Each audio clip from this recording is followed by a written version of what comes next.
안녕하세요. 반갑습니다. 수식가인 일의 그대에게 이정결입니다. 자, 에코프로, 제가 이제 무료방에서도 좀 안내를 드리기도 했었고, 우리 무료방, 실전 투자 무료방에도 안내를 좀 드리긴 했는데, 오늘 좀 급락하는 모습들이 나와가지고, 조금 걱정하시는 분들도 계실 것 같습니다. 에코프로 조금 정리를 해 드릴 텐데, 일단은, 실전 투자 무료 공부방 들어오는 방법들은 고정 댓글 확인하시면 입장 가능합니다. 자, 일단은, 에코프로, 사실 저는 크게 걱정은 안 돼요. 오늘 외국인이나 기관이나 순매도 했는데 우리 매도 물량들을 보면은 조금 컸습니다. 조금 컸고 이거 개인 투자자들이 이때다 싶어가지고 접근하는 것들 있었거든요. 저는 여기서 우리 좀 이평선들이 밀집되어 있다라는 것들을 감안을 한다라고 했을 때 이평선이 정배열로 가는 과정들, 자, 이 과정에서 자, 우리가 이전에다 한번 볼게요. 여기 이동평균선이 돌파하기 직전에는 조정을 좀 받습니다. 뭐 과거에 좀 돌파를 하면서 조정을 받았던 것들이, 자, 여기 좀 애매하네요. 여기는 차트에 좀 표시되어 있는 게 좀 없긴 하네요. 이동평균선이 위로 이제 돌파를 할 때 아래에 있는 이동평균선이 돌파를 할 때는 조정을 좀 받기도 해요. 여기서 좀 찾아보니까 여기는 뭐 딱히 없네요. 여기 한 이쯤 여기서 돌파를 할 때 조정을 좀 받고 이제 고개를 좀 들어 올리는 거. 어, 음, 여기서도 조정을 살짝 받은 게, 이평선대 돌파를 할 때 조정을 살짝 받고 정배열을 만드는 거, 정배열을 만드는 게 중요한 거죠. 그러니까 뭐 여기서는 좀 살짝 다르게 나와 있는데 그런 모습들이 전 없는 상황들인데 뭐 이런 거라고 보시면 됩니다. 이평선들 5일 이평선들이 있고 22평선, 62평선 이렇게 있습니다. 돌파를 할 때 주가가 올라가 있는 상태여야지 이거를 고개를 들어 올리면서 주가를 따라가잖아요. 따라가기 때문에 지지를 받고 반등 나오고 돌파를 할 때 주가가 조정을 살짝 눌림목을 주기도 해요. 지금 이 수준으로는 그냥 단순히 눌림목이구나 라고 할 수 있는 수준이거든요. 올라갔다 조정받고 올라갔다 조정받고 올라갔다 조정을 받고 또 올라갔다 조정받고 항상 눌림목은 이런 식으로 있었습니다. 단순하게 눌림목이었구나, 상승 추세 중에 조정이었구나, 오늘 또 시장이 또 안 좋았긴 했습니다. 그렇기 때문에 영향을 좀 받았구나. 자, 이평선들이 좀 밀집되고 있는 상황들인데 지금 이 상황에서 62평선이 22평선을 뚫어주고 5일평 그리고 22평 밀집되어 있는 상황이거든요. 그렇기 때문에 여기서 만약에 이탈을 한다 그러면 12만원 보시고 그 다음에 11만원 보시면 됩니다. 자, 12만원, 11만원. 저는 근데 이 11만원 수준에서 추가적으로 좀 이탈은 하지 않을 것 같다라는 생각이 좀 들어요. 11만원이 바닥이 저점이 아닐까. 왜냐면은 이 구간들 여기서 지지를 받았던 가격이기도 하고 여기서도 행보를 했던 저항이자 지지를 받았던 이 구간이었기 때문에 이 구간이 뭐 10만원까지 가능성은 있긴 있겠지만 저는 에코프로의 성장세 이런 것들을 감안했을 때 이 상당 부분 11만원까지 가능성들만 열어놓으면 될 것 같다 라고 그렇게 판단이 좀 돼요. 만약에 여기서 13만원 여기 이 부분들 13만원들을 좀 이탈을 한다라고 하면은 12만원 그리고 11만원까지도 여기 범위인 거죠. 그러니까 10만원까지 볼 수도 있겠지만은 상단이 어디냐, 하단 매물은 여기에 위치해 있을 거라고 보고 상단에는 한 이 정도, 여기 매물이 없어요. 매물 없고 여기 이제 뚫어주느냐 이걸 좀 기대를 했었던 상황들인데 여기는 안타깝게도 뚫지 못하고 조정을 좀 받았습니다. 자, 한 차례 쉬었다가 갈 수도 있는 거니까 이거는 좀 지켜보도록 합시다. 이거를 뭐 이탈했다고 살짝 조정을 받았다고 너무 걱정은 안 하시는 게 좋을 것 같아요. 중요한 건 여기서 지지를 받고 반등 나오는 게 중요하다. 만약에 이탈하면은 여기까지는 보자. 그런 말씀을 좀 드리는 거예요. 자, 이탈하고 있는 요인들 좀 간단하게 좀 살펴보면은 일단 외국인이나 기관이나 순매도 하고 있는 이유들이 있겠죠. 자, 우리 리튬 관련 종목들 같이 좀 봤을 때 오늘 리튬 관련 종목들이 대부분 차익실현 움직임들이 꽤 컸습니다. 특히 이제 포스코 엠텍은 최근에 리튬 가격의 고공행진, 우리 에코프로 같은 경우에서도 이 리튬 관련주로 좀 엮여 있다라고 말씀을 설명 좀 드렸었죠. 뭐 포스코 케미칼도 차익실현 매물주로 나와줬었고 이치전지가 안 좋다라기보다는 리튬에 대한 부분들이 가격이 조금 떨어졌다 이렇게 설명을 할 수 있을 것 같아요. 자, 이런 내용들 지난 11월 15일 리튬 경쟁 완화되나 최악의 부족 현상 곧 끝날 거다. 탄산 리튬 가격 톤당 1억 원을 돌파했다. 신재생에너지 인플레이션 감축법이 통과된 여파인 것 같다. 근데 리튬 가격이 계속 올라갔어요. 올라갔어요. 그동안 올라갔단 말이죠. 그거를 반영을 시켰다라고 해도 나쁘진 않지만 그렇다고 4분기에 올라가는 거를 지금 완전히 반영이 끝났다라기보다는 실적이 더 서프라이즈가 나오는 것들이 체크되면 또 그때 돼서 원동력이 좀 될 수 있습니다. 수요 확대로 리튬 가격이 연일 신고가를 기록을 하고 있는 가운데 4년 내 현재 거래가의 6분의 1 수준으로 급락할 것이라는 주장이 제기됐다. 만약에 떨어질 거다라고 한다면 중국 등에만 국한되어 있던 리튬 채굴 상업화가 칠레, 아르헨티나, 남미, 그리고 호주, 독일, 프랑스, 유럽에서도 빠르게 진행되는 가시화가 되고 있기 때문이다. 그 때문에 가격이 떨어질 것이다. 리튬은 배터리 제조 4대 핵심 소재 중에 하나인 양극재의 필수 원료로 전기를 생산 충전하는 역할을 맡고 있고, 리튬이 쓰이는 배터리는 전기차 생산 비용의 약 40%를 차지한다. 리튬 가격은 1년 새 400% 이상 폭등하는 등 나날이 치솟고 있다. 니켈, 코발트, 망간, 다른 광물 가격이 하락하고 있는 것과 대조된다. 자, 이거는 인플레이션 감소법 통과 여파로 부르된다. 미국 정부는 전기차 배터리 보조금에 내년부터 일정 비율을 북미 그리고 미국 FTA를 체결한 국가에서 제조되거나 북미에서 재활용된 광물을 사용해야 한다는 요건을 적용을 한다. 현재 사용되는 탄산 리튬 대부분은 중국 리튬 생산 업체들이 공급하고 있기 때문에 이들을 배제를 할 경우 리튬 수급난은 더욱 가속화될 수가 있다. 그렇기 때문에 가격이 지금 계속 올라가고 있는 상황들인데, 아직까지는 중국 현지가 아닌 호주, 칠레, 아르헨티나, 남미에서 진행 중인 프로젝트를 활용한다고 해도 당장 시장 수요를 충당하기에는 역부족이다. 자, 이런 소식들이 12월 2일 오늘 나왔습니다.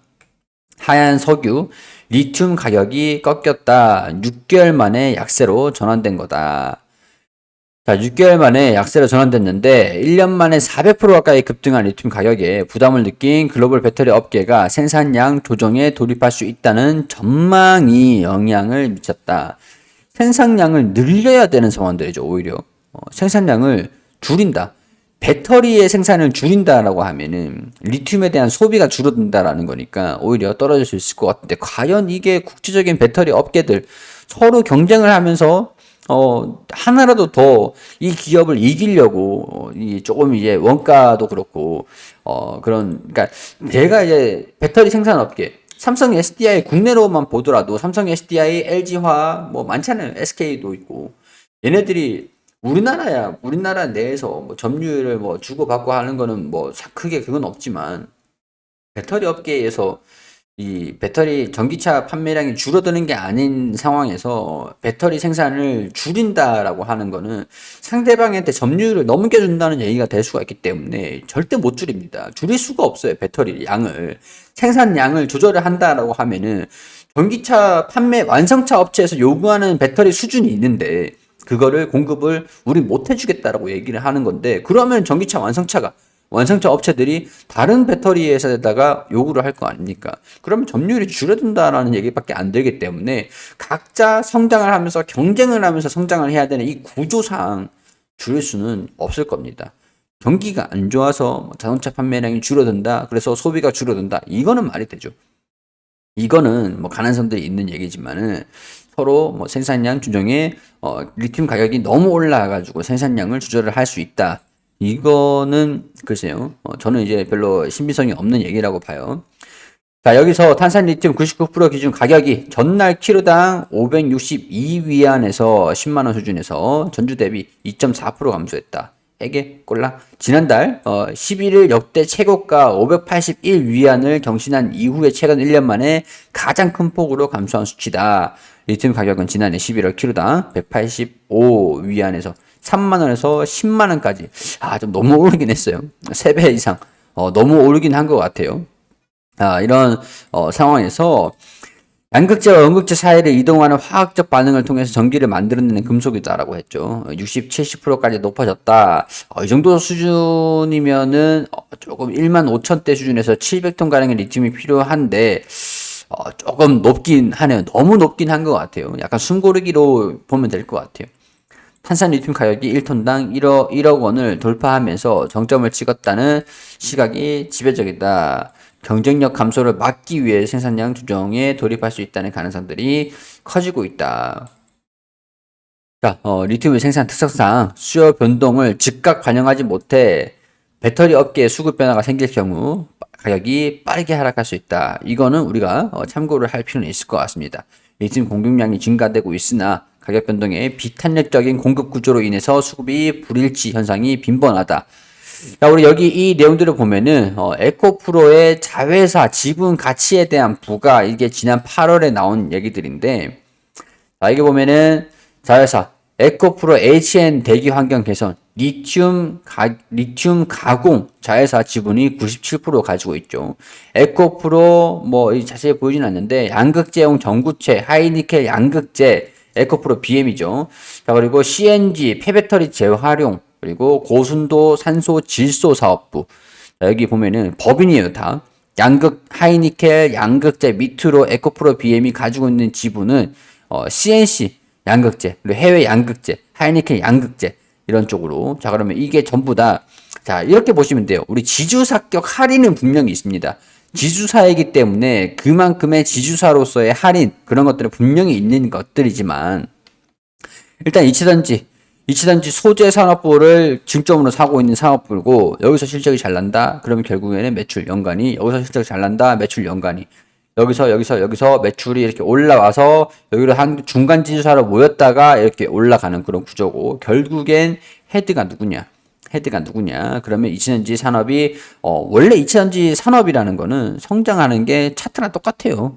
상승 고성장하다가 축소됐다가 상승하다가 축소됐다가 이런 식으로 우상향하는 거예요. 왜냐면은 이치전지 2차 전지의 그런 산업의 특성상 성장하고 있는 그런 상황이기 때문에 리튬 가격이 이렇게 꺾일 일은 그렇게 크게 없을 것 같고 조정을 받았다가 다시 올라가는 그런 상황들은 보일 수 있다는 거고 결국에는 우리가 1톤당 1억까지 이렇게 올라왔잖아요. 올라왔기 때문에 가격이 상승을 했던 것들, 이 영업이익률이 이렇게 올라온다라고 하면은 이 4분기에 대한 실적 기대감들, 이런 것들도 분명히 긍정적일 것이다. 서프라이즈가 날 수 있을 것이다. 그리고 환율은 요즘 좀 꺾이고 있는 상황들인데 여전히 고환율인 상황들이긴 합니다. 4분기가 지금 이제 12월이에요. 지금 환율이 좀 꺾여도 3분기하고 유사하게 환경이 이루어졌었기 때문에 영업일로 봤을 때 지금 이제 12월이니까 이런 것들을 봤을 때 3분기보다 약간 미미한 수준으로 영업이익이 줄어들 수는 있겠지만은 큰 차이는 없을 거다라고 보는 게 맞겠죠.